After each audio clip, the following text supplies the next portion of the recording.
And they'll trip over it, try to open the door now, bump into it because it's You're like, wow, thanks. So then you hear a loud thud and then me going, like, maybe it's just better if they walk in. Oh, that's too funny. It is what it is. It's all life. Yeah. You do your best and set the boundaries and things happen. Yeah. And post-COVID, everybody's used to it by now, Yes. Yes. I've actually had these signs on my door for 8 years. Yeah. That's why they ignore it. And no, they don't, which is great. And it's like, only if it's like, I have to have an answer right now because I can't move forward with actions unless I went and tried to give responses because I know things are happening right now. My entire day got derailed. I haven't worked an ounce today at all. Oh, no. I was I'm on a plane tomorrow. So I was like, okay, frantic. I still have to pack. I still have these things to do. At least your family respects your boundaries.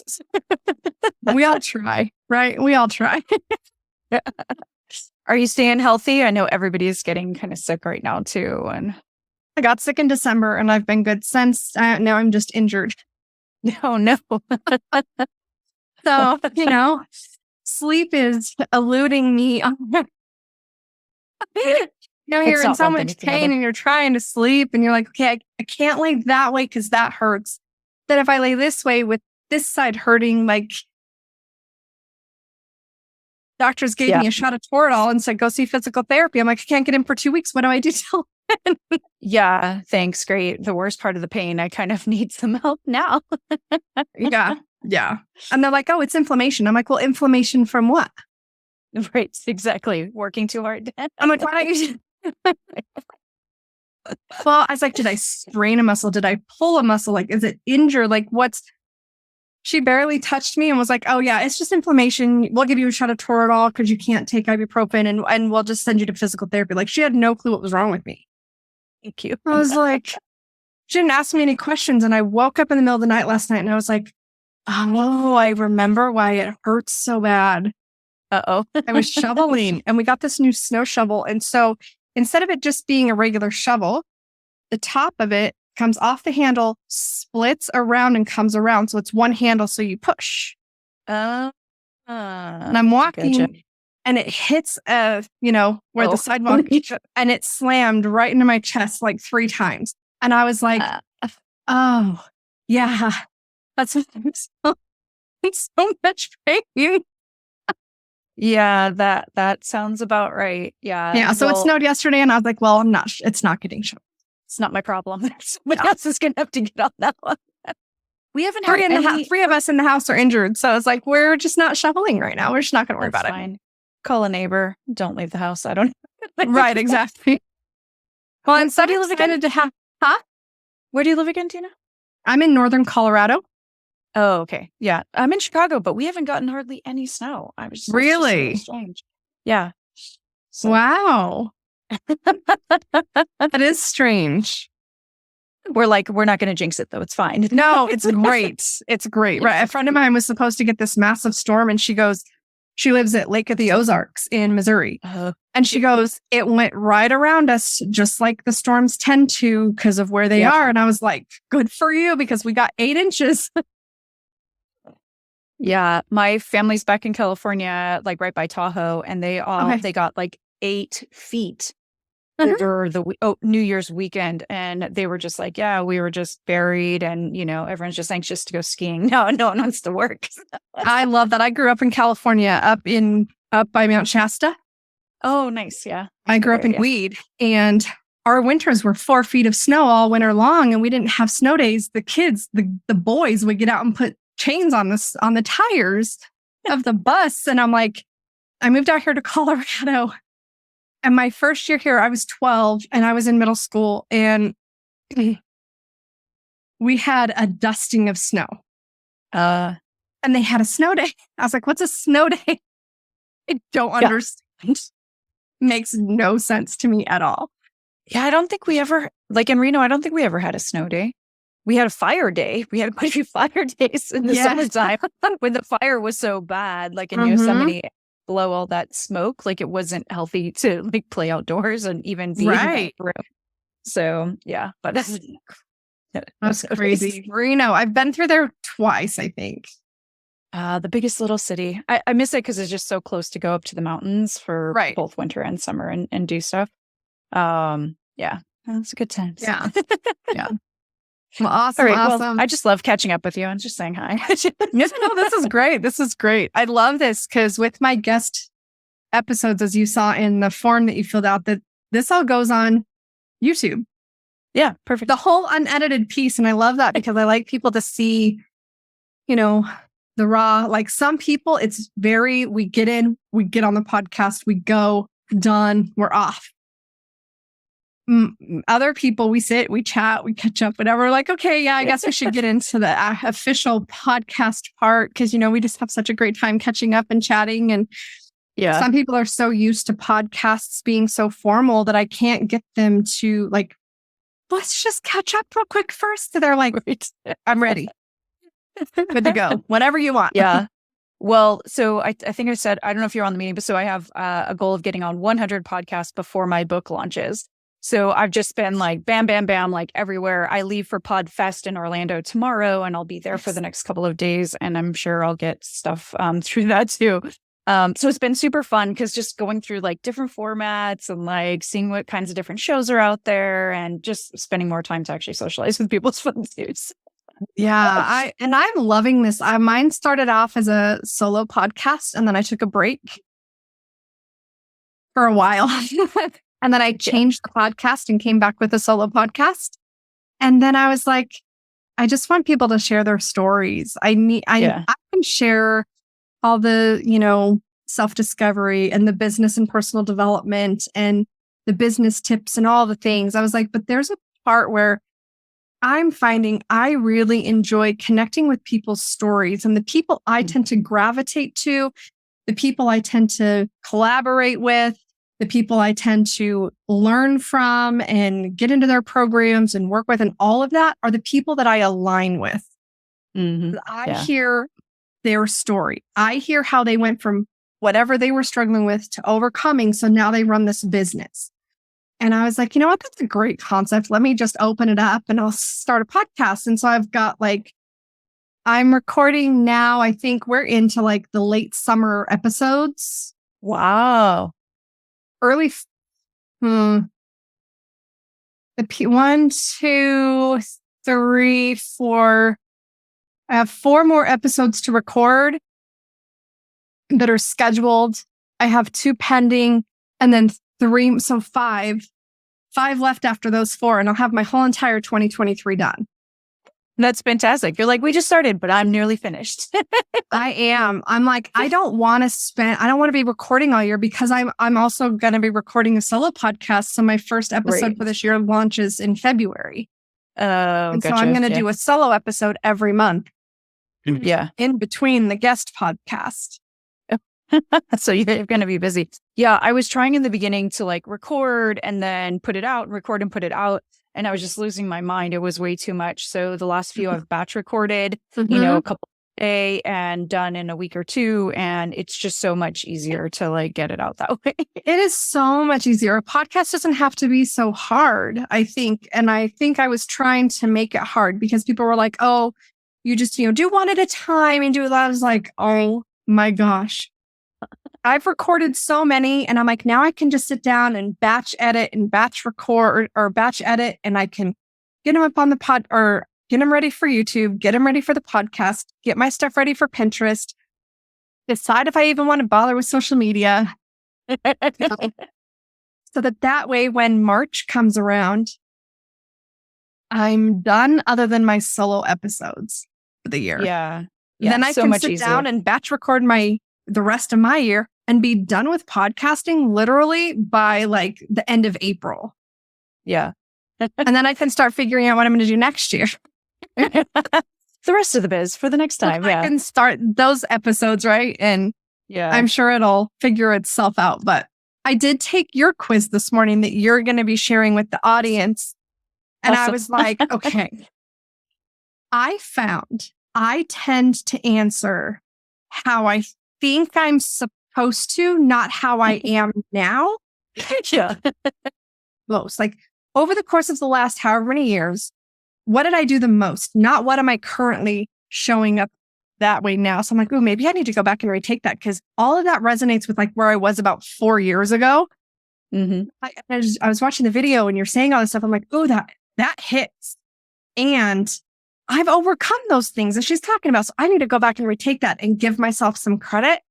Mm-hmm. What I've grown into. And let me find out what I've grown into. But you know what?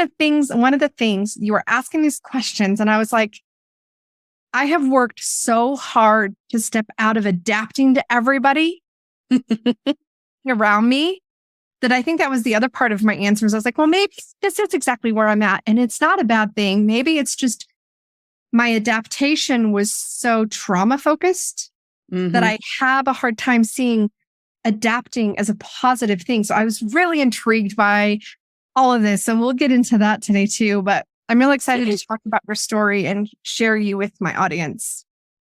Oh, you're going to love it. And that's it. It's really rethinking it because I think for too long, so many of us were told like, oh, well, you're trying to fit into the way everybody else, is looking at things. And you're like, no.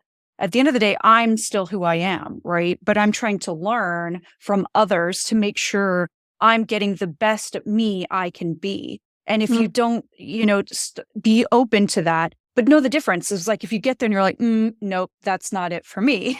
Then you roll back and go, okay, let me try, something else. So take the quiz as many times as you want. Get every color in the rainbow. Right. And I'm going to grab paper because I like to write down points as people are talking. It's so funny. People will be watching this because Spotify does video podcasts now. So everywhere else it's audio, but Spotify, it's a video. And half the time I'm like this while I'm on these podcasts. And I was like, I love that part because people think that podcasts have to be something specific. And I'm like, you just don't, please, just chill, relax. It's all good. We're not on the news station radio or news station or anything, but even then I'm not like that. So I'd be that person sitting there interviewing someone with a notebook still.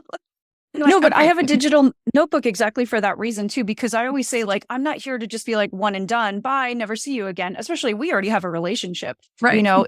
I'm here to also learn about you and like see how else I can help your business. So I always type notes in my digital notebook so that way I can, quickly be like, oh man, she told me about this thing and I want to help her with this. And what the heck date was it? And, I can go back. So yeah, no, I love that.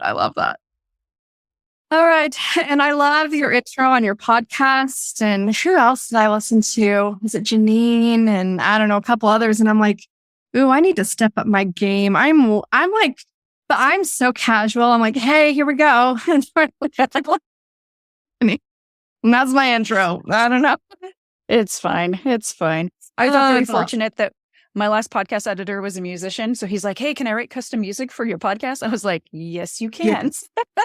I struggled really hard picking music for my podcast because of copyright laws, right? Mm-hmm. I found a site and I paid for the year.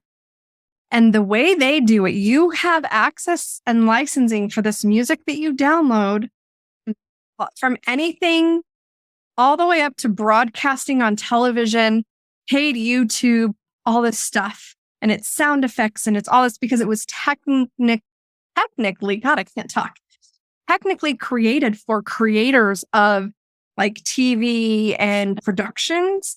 Yeah. And so now it's accessible and I can download as many as I want. And even when I cancel, I will have lifetime rights to that license. Oh, that you've already gotten. Yeah. Oh, that's very awesome. Tiny fee. And said some places you pay for a yearly membership. And once you cancel, you lose your copyright license. It's only for while you're paying. And so this one was really cool. So I found my music and I was so excited. I played it for my daughter and she's like, oh, that's perfect. She goes, yes, that's it.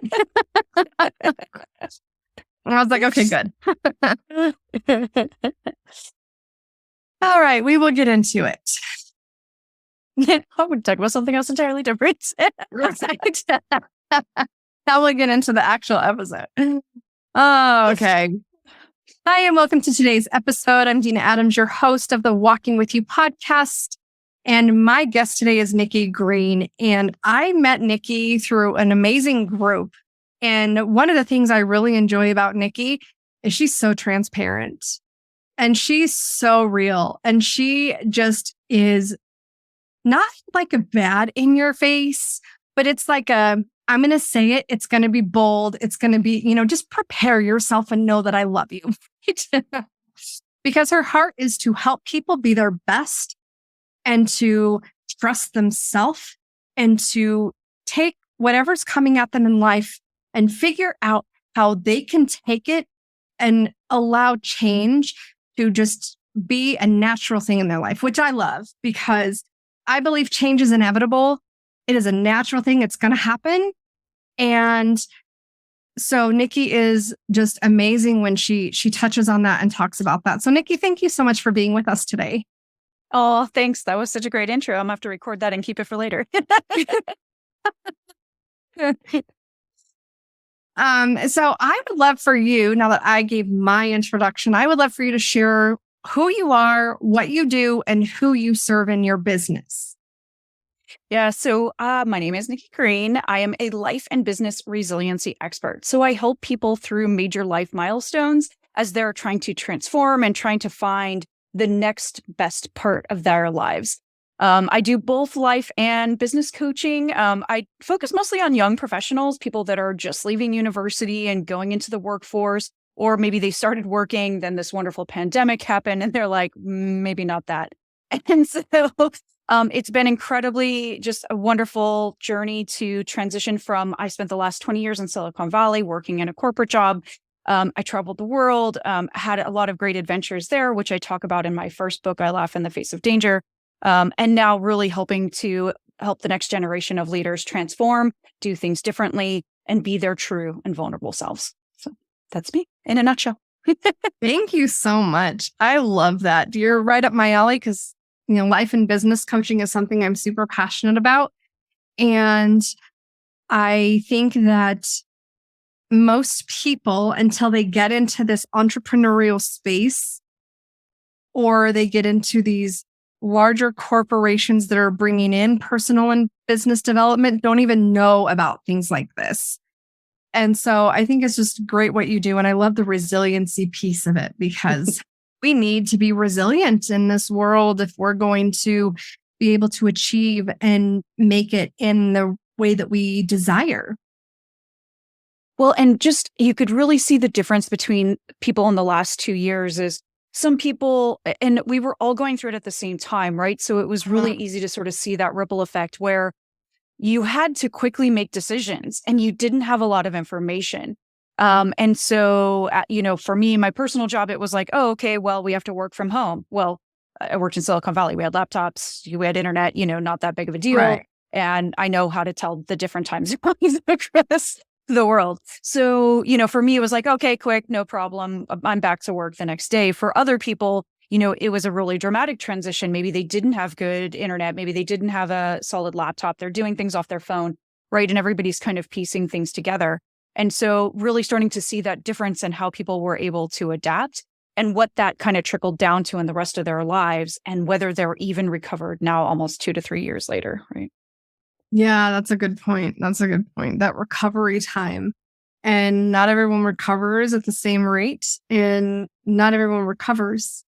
So a lot of people just kind of drift into the new normal and just say, well, this is as good as it gets. So I'm sure being a resiliency expert, there's some things in your story that attribute to that resiliency and that overcoming of what you've gone through. And so there's a few things about your story that I really want to know. And it's because I get very intrigued with people's stories. I learned in sharing pieces of my life, I learned that there's way more to our journey than we realize ourselves. until someone else asks. And then we're like, oh yeah, and this. Oh, and I forgot about this and that thing. And then your story becomes this very big thing. And so there's a couple things that I think are really awesome. And then some things that I'm like, oh, I really want to understand this. Because I think that being able to share your story, when our listeners are hearing your story, they're going to be like, I totally get that. Like, I've been through something similar, or I've experienced this kind of thing, or I've done that too and thought, but just listening to me, they're not going to get that. And so I just think it's so amazing when other people get to come on here and share their story of overcoming to inspire and empower other people. So you have shared with me a bit of your story topics, right? Yeah. First, I can't learn one language, let alone 4. I took 2 years of Spanish in high school. I had a private tutor for a year once our kids were older and in school. And I still couldn't get through the basics of Spanish and read. So when I hear someone knows more languages, I'm like, oh my gosh, I'm so envious because I think it's so cool. So what are the 4 languages that you speak? And why did you choose those? Say that again. So yeah. And then Espanol, ich spreche Deutsche, and every once in a while I figure out how to say English things. So French, German, and Spanish. And I do my podcast partially in Spanish as well, especially because the next generation is about 50% Hispanic origin. And so a lot of the next generation, Spanish is pretty much either their primary language or they're bilingual. So I started with French, and I took French all through high school and into college. And I actually did a study abroad in Paris for a summer, which was fantastic. And that really, it changed the way I saw the language. It changed the way I saw the culture, and it made me better understand what it actually took to speak a language. You spend all this time in class doing all this boring stuff, conjugating verbs, blah, blah, who cares, right? Right. Right.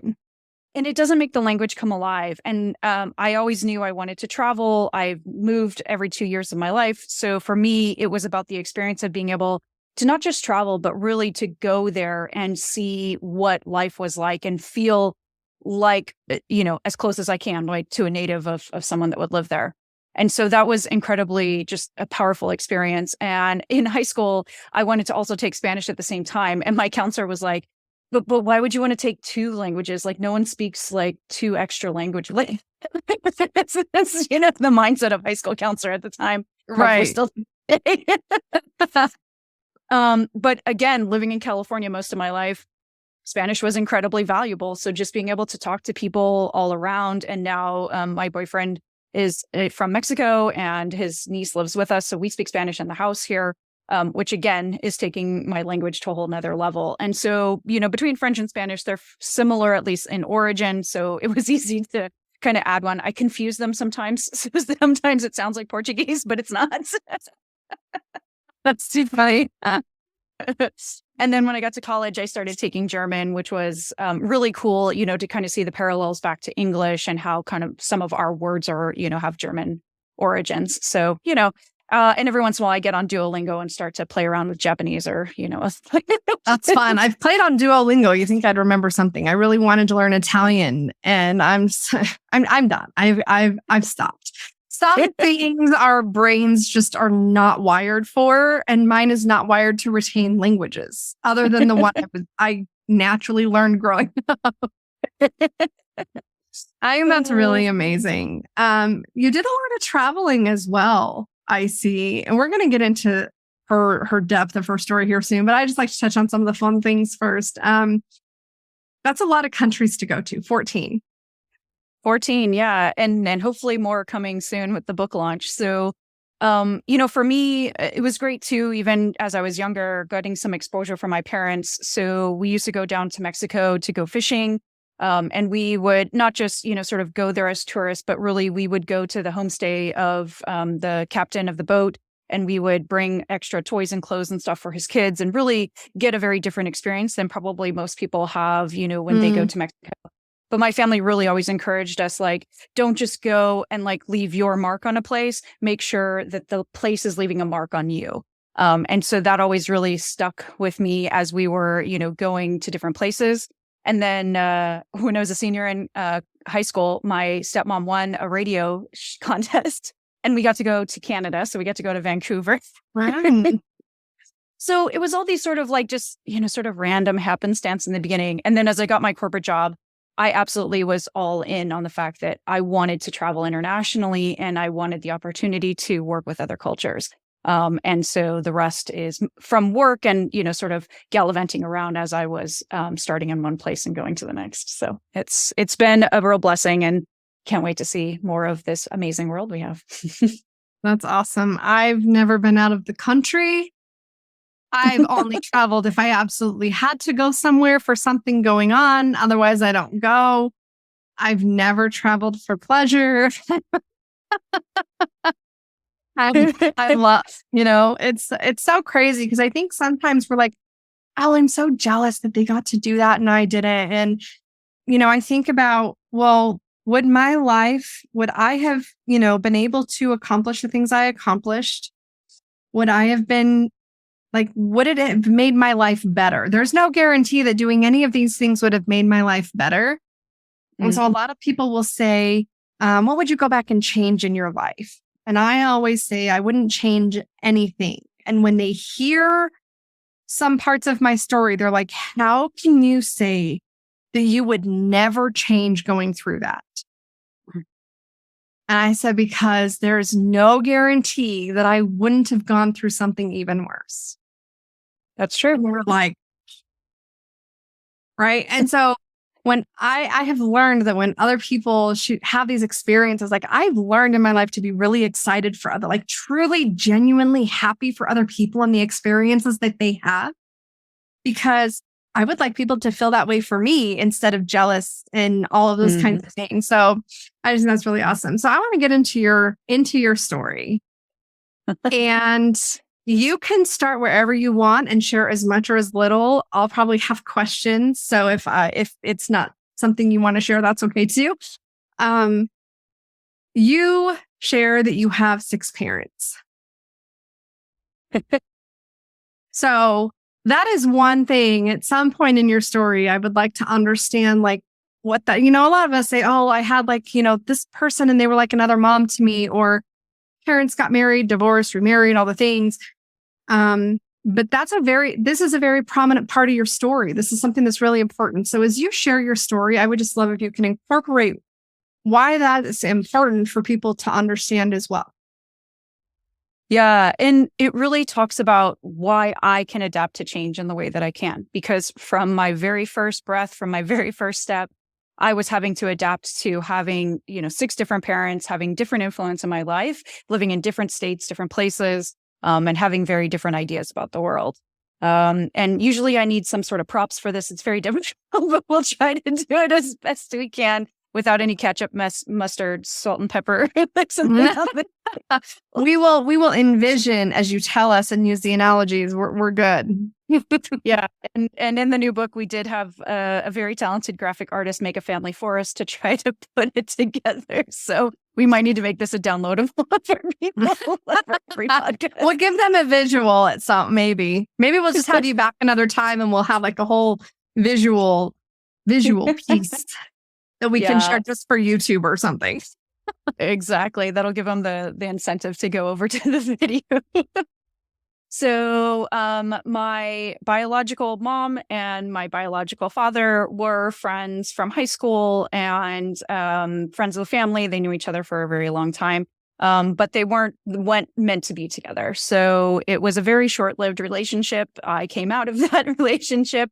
And soon my biological father decided that was not the life for him. And he took off to go explore his future. So my mom ended up being a single mom in the beginning, really struggling, working 2 jobs, working incredibly hard to make ends meet as she was graduating from university. And so I'm very thankful for all the sacrifices that my mom made. And we were living in Reno, Nevada at the time. And so then she began working in the casinos there as one of her jobs. And she met who would become my first stepdad, my brother's dad. Now, they were never married, together for a few years. My brother was a wonderful benefit of that relationship. And then as life would have it, it just wasn't the right fit. And then my stepdad met my first stepmom, and they would be the people that were meant to be together. I was very fortunate that my stepdad always was a part of my life. He was in my life from probably the age of like 3 or 4 till he's still obviously an integral part of my life today. And he never was like, oh, you're my stepdaughter or you're not my kid. He always just included me as part of his family, which I absolutely appreciate. And my stepmom is just the most loveliest person in the world. And so that was kind of the beginning. I watched them fall in love. My brother and I went to their wedding. And so it was really a nice, warm story. And very shortly after, my mom met my second stepdad, and they would end up being the people that were meant to be together. So again, we watched them fall in love. We got to go to their weddings, and they're still together today.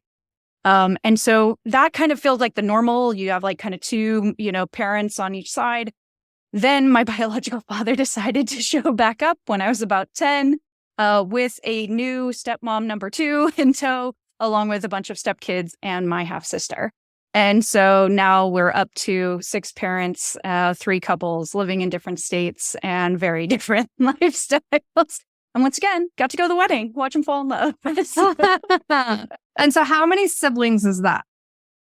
So I have a half sister, a half brother. I have 3 stepsisters and a stepbrother. It's too hard for me to even keep track. But I think a lot of times we don't recognize, and you shared this, is you got to watch them fall in love. You got to watch them and their story unfold.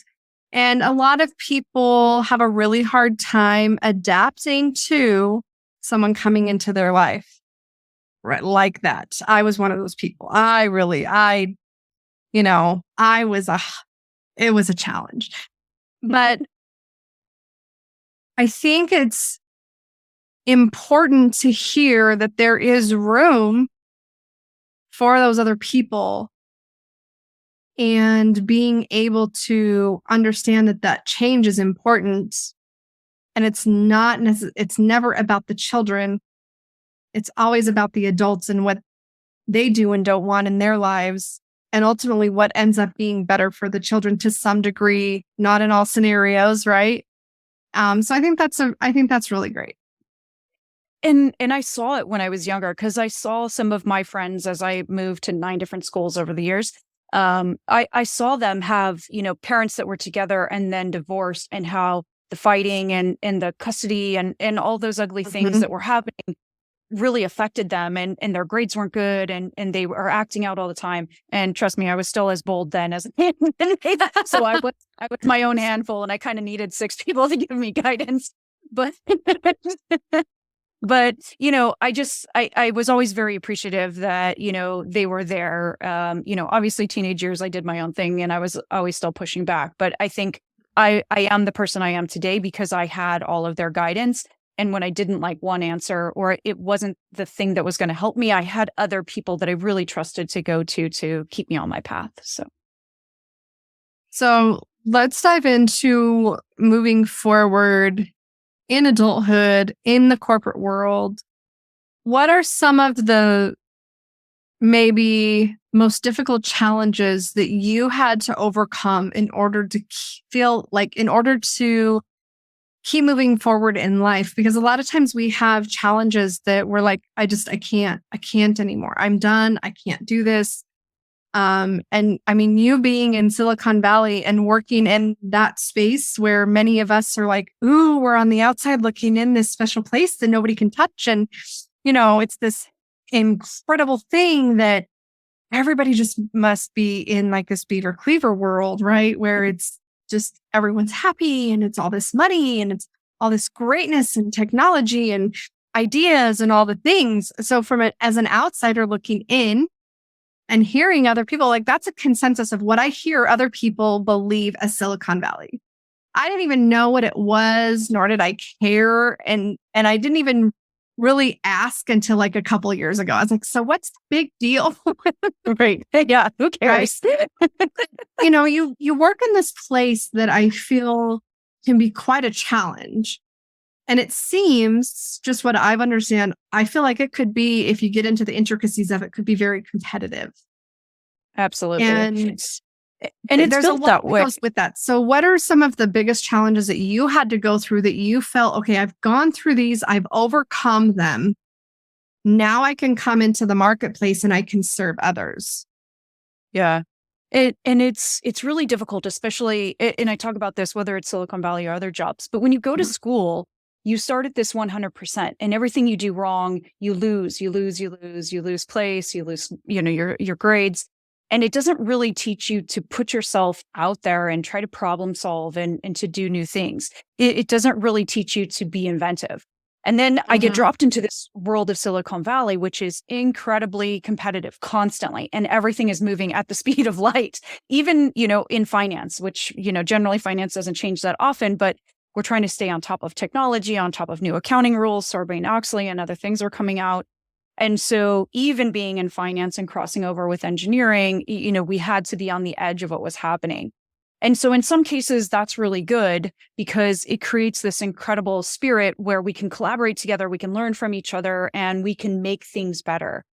But some of those companies don't have the best performance evaluation systems. And so instead of rewarding that collaboration, they actually put you against each other. And it was sort of like, Mad Max and Thunderdome, 2 employees enter and 1 employee leaves. And so, it could, depending on the department, depending on the manager, there was a lot of fluctuation in what my job experience was at the different companies I worked for. Because some of those managers took everything very literal and they were very scarce mindset. Like if they weren't on top, they weren't anything. And so they were constantly pushing with no real care for their employees. And for me, that didn't work. I'm a people person. I'm like, I want everybody to be happy. We should be having a good time. Well, yeah, it's work, but it's cool. And so sometimes people took it as maybe I wasn't that serious.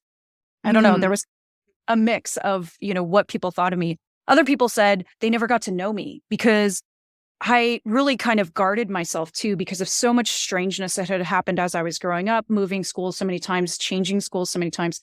I was never permanent. I was always the new kid. So it was always like, hey, I'm here to flash, but I'm not really here to build long-term relationships. So I'm just going to do my work and head out. And I treated work the same way in the beginning too. And so my manager was like, I know you're a nice person, but you don't seem very nice at work. You need to work on that. The day-to-day skills, you've got that covered. Focus less on that. Focus on saying hi in the hallway. Just try to do something small. So people don't realize, I think a lot of times that let me say it this way. I think a lot of us wish that working for someone, they would want that to be something we work on.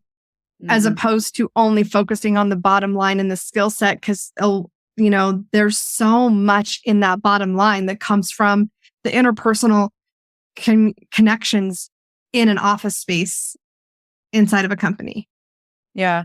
And that's what I really started to learn as I, looked over my laptop and saw the people around me and started to make friends and to socialize and to help them on things they were working on. People came to me for advice. I was consulting. I was teaching classes. I was doing all these extra things and work became so much easier. It became so much easier to collaborate with people, to get problems solved, to get to the right decision maker, to make things move forward. And so it really just transformed my career once I started really just understanding that you can't just put your head into your laptop and get stuff done. And that's where I worry as we go into this sort of hybrid or work from home environment is that people forget that this human connection is really still going to make the difference on how productive you can really be in a day. So. Wow. I love that. So share with us maybe, I guess, do you feel like that was your biggest challenge? Was the interpersonal connections in the workplace was the biggest challenge or one of that you had to overcome in order to be able to feel confident enough to step out of that corporate space and into running your own business? Absolutely, because it took a while to really get comfortable with being who I was. I knew I wanted to be this bubbly, fun person who could make jokes and still get the work done. But, a lot of trauma in my youth, being abused in school, just being absolutely beaten by people day after day, spit on, kicked, locked in the restroom, really bad behavior. It just completely made me pull into myself. And so that's why it wasn't just that I was focused on work. It was like I was afraid to really share any of myself because I also didn't want people to know about those things in my past. And for years, even until I wrote my first book, many friends who have known me 10, 15 years never knew half of those stories because it was just like, I didn't want them to know that. I didn't want that to be my story, even though it's a chapter.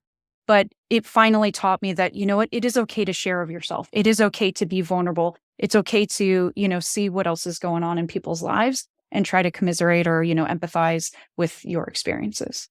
So how did you go from, okay, here's all the trauma that you went through and experienced in a social setting, in a space that you're supposed to make friends, you're supposed to, have this social interaction, you're supposed to, when it's appropriate, right? Because school, it's always on the playground or at lunch, never when you're in the classroom.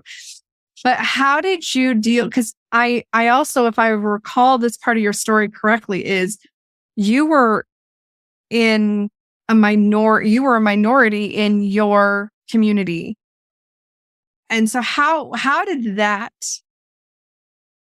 impact you how did you go from going through all of these things that were so traumatic into finding a way to overcome? Like what are some of the things that you did that helped you overcome so that you can move beyond the identity that those traumas put on ourselves? Yeah, a combination of things. One, definitely therapy.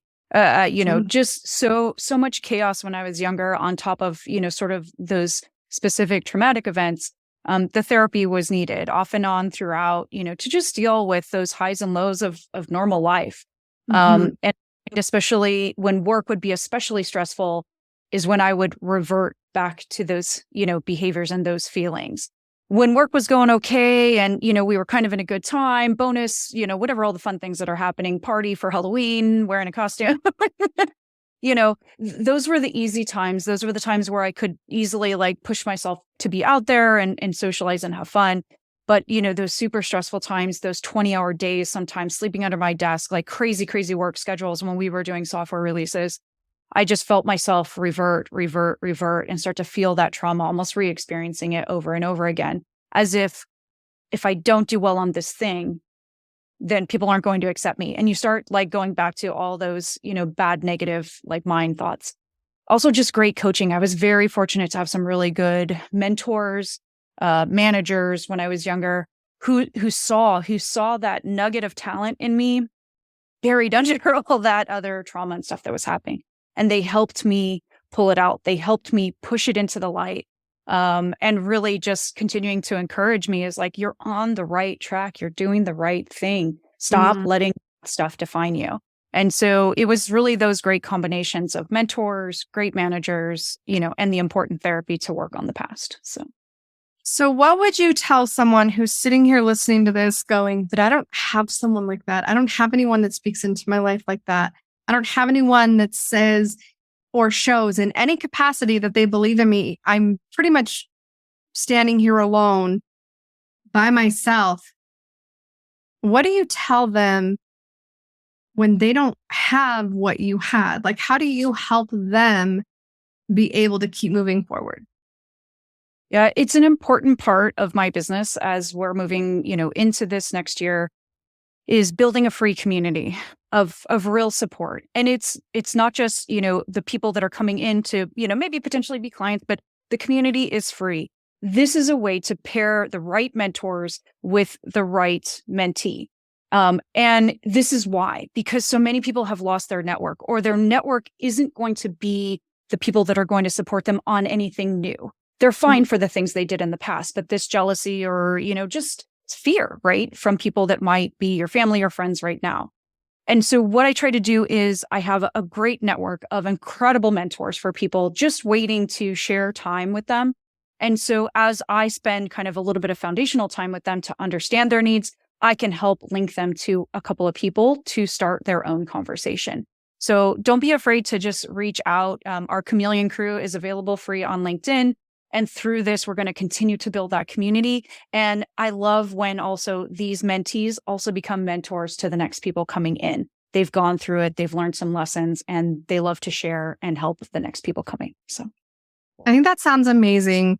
When I was starting my journey, I shouldn't say starting my journey, but I was in a really big shift in my space where I went from running an accounting firm out of my house to stepping into this business that I'm in now years ago.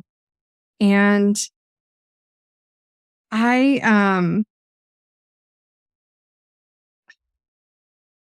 didn't have that support. That was my thought. I didn't think I had support. But one of the things I realized was support isn't always what we expect it to be, because not other people don't always support us the way we need. They support in the way they know how. And if they don't know how, they're going to do their best. And it can seem like they aren't being supportive. Mm-hmm. So I turned to YouTube and books and social media and finding all these people that could pour into me. And it was through that process that I realized, no wonder my husband's so frustrated. I keep thinking he's not supportive of me. And then I listen to the things that he's saying and I'm like, oh, I need to go apologize. He really supported me in anything and everything. And I just was in this place of self-sabotage and that negative self-talk that I don't deserve. And all these things that I was telling myself from all of my past traumas and experiences and everything all came in when I was starting a new business, starting a new venture. And I realized that it wasn't that I didn't have support. It was that I didn't know how to utilize the support I had because I didn't really know what I needed or what my expectations are. So for those that think they don't have support, you might be right. And to some degree, I would say make sure to also recognize, are you expecting a certain kind of support out of someone who doesn't have the capacity to give that support? Mm-hmm. My husband can't be every single support in every single area of my life. Like we try to make them be, and then we get upset and frustrated. And we're like, why can't you support me? It's like, I don't even know what you're talking about. Right. So like, I'm in the world. So I don't know how to support you other than say I support you and go do you. Right. So I think we also have to identify within ourselves what we think support means in a support system, a mental health provider, a mentor, a coach, an inner circle of people that we can turn to for wisdom that we're going to hear when they say, what are you thinking? And this is not what this isn't what you just decided you're going to do. Why are you shit? Like, you need people who are going to call you out, who are going to hold you to the fire, that are going to support you and cheer you on. And a lot of times we try to find that in one person, and it is not possible. It's not realistic. And I actually had this great manager one time too. And he would ask us at the beginning of sort of like one-on-one conversations and stuff. It's like, okay, before you start, are you asking me just to listen? Are you asking for feedback? Are you asking for like a help or solution? So that he could also the context of like, if you just need to complain because something happened and you're having a bad day, cool. I can be that person, but let me put the hat on first before you blindside me. And if I'm in problem solving mode and you don't want to hear it, then we're also going to have a conflict. And so he was really great. And I tried to do that then, with my employees too, is put me in the right mindset of like, what kind of conversation are we having? Do we just want to have a glass of wine and like complain? Cool. I'm there for you. But if you need help, if you're feeling like in crisis, then tell me so I can put my thinking cap on and we can go in that direction. So sometimes, and it could be the right person, but if you don't tell them what you're looking for, they don't know how to help you either. And I'm a person, you have to tell me to take that hat off. If you need to just vent and know that I will let you vent. And sometimes I just can't hold back the things that come through me that I'm like, I don't know where this is coming from, but I just have to share it. And I know you don't really want to hear anything, but can you just take it with a grain of salt? Because I do want to be respectful, yet at the same time, that's something like you have to know the person, right? Like I am someone who I've always shared. I am that messenger. Like a message comes through me and I don't know who you are. I will walk up to you and say, I know you don't know me, but I just felt really compelled to come say this to you. And, people will be crying in the grocery store, they're at church going, who are you? What is happening? Like, I don't know you. I know you don't know me. But if I don't, I will spend days with a headache because it's just part of who I am.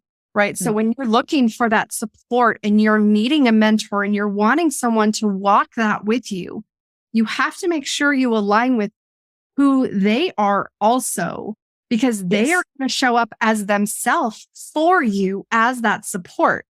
So I always say, like, when you go to find a doctor, you go to find a therapist, you go to find someone in that arena.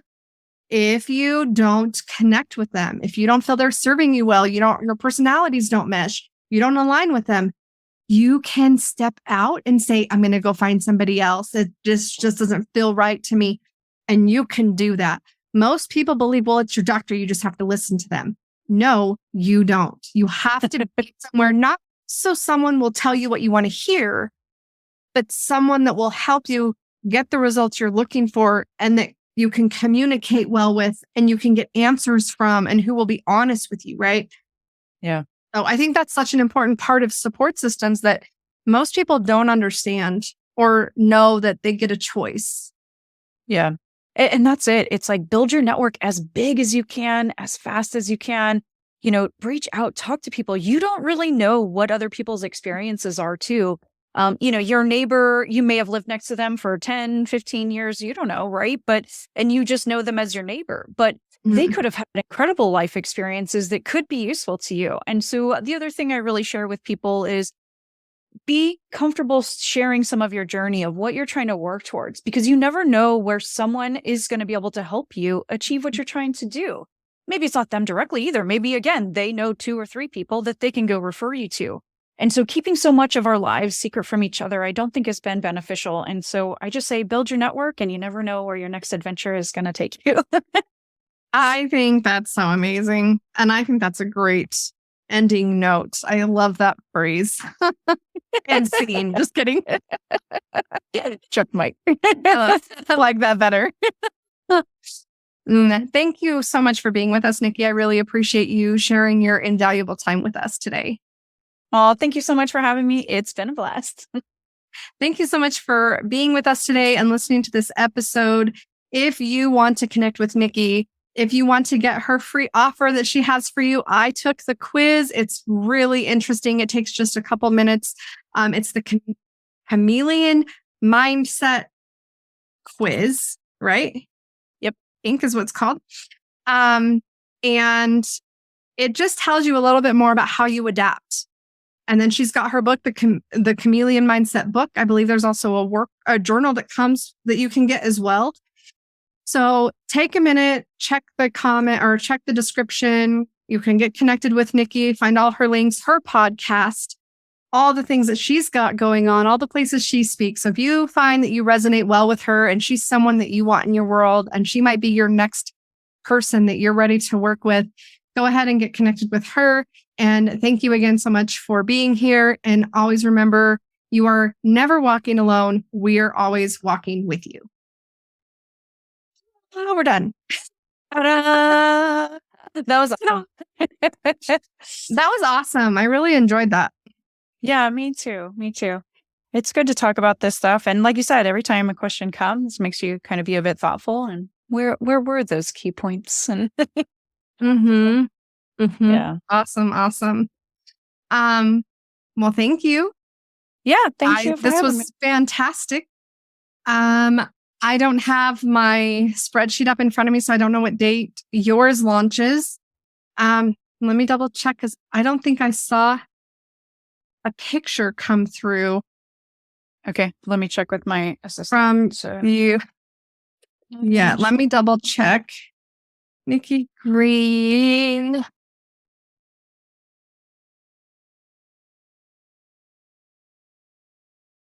I did not get it. All right. I'll put a task on my If assistant. not, it's maybe not that I didn't get it, but I'm not seeing it in my email. So if you can just check with them and see if they can get me your headshot. Yep. And then I also sent an email on the 11th. Since you were interested for the sponsorship. So go ahead and do that. My son with the amazing recording voice, I'm going to have him record some of these. He's got this real deep, I can't get that deep. He does. He's got a whole, I actually have a microphone for my podcast because of his setup for his gaming.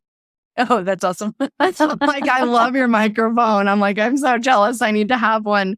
So I got this really big blue Yeti mic. Yeah, that's what I have too. One. I was like, I'm not going small. I'm getting the real big one. Yeah. If we're doing it, we might as well. Right. And then the headshot to send it to your normal email or? Yeah, that's fine. You can just send it to my normal email. I'll get it either way. All right. I will have my assistant Megan send that over tomorrow because I'll be on a plane, but she can take care of that. Cool. She usually does it all. So cool.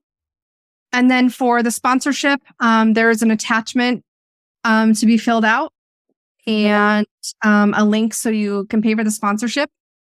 After this season, that is going to be a little different, but I made it super affordable and easy for people to, because this year, what I'm doing with the sponsorship ads, they're permanent in the episodes. They're not coming out of them. Oh, okay. Yeah, that's fantastic, right? It's forever advertising, right? Yeah. So I really like that idea. It's like the first time I'm asking for sponsorships and letting people have that opportunity, I wanted to do something really unique. And I was like, they aren't going to be embedded in the episode while we're recording, but they're going to be they're going to be embedded during the editing process where it's going to be part of the episode. So it's not going to be something that's changed. So your ad will run over the course of 4 episodes and your episode. So your episode will be sponsored by you and the sponsorship it will run over 4 other episodes. Okay, cool. Perfect. That works out great. So then they'll kind of get the preview on my show too. So yeah, which I really like because it gives people the opportunity to learn a bit more, and they'll hear about you a few episodes before you actually show up on the podcast, and then they get to hear from you a couple episodes after. So it kind of gets people hearing about who you are and hearing about you before you actually show up. So yeah, it's perfect. And because I have the book and the interactive journal and online course and everything, it's sort of like all 3 are kind of all in one. So it's an easy, quick commercial to kind of pitch them all. So. Yeah. And when is that releasing? So the book is coming out February 22nd. So just a couple of weeks. The beta of the course is up next week. So we're just going to have a couple of people in, testing it out and testing the platform. And then 2 weeks after the book, so March 1st, the full course will be ready. So basically give people a little bit of time to get the book and then they can jump into the course itself. So it'll be great. Awesome. So you're going to be okay, though, that the sponsored episodes and your episode aren't till later in the year. Yeah, that's totally fine because it keeps everything kind of moving because, like I said, so my goal is 100 interviews, before it launches, but I knew that basically it'll create, like you said, content for the whole rest of the year to continue advertising the book. And, the book's not going anywhere. So hopefully just keep it going. One of the things I was thinking about doing too, because I'm going to be utilizing Pinterest for traffic for my podcast and my YouTube. I was thinking, people market maybe a month before that an episode is going to be launching, or they start marketing the day it drops and then the next days.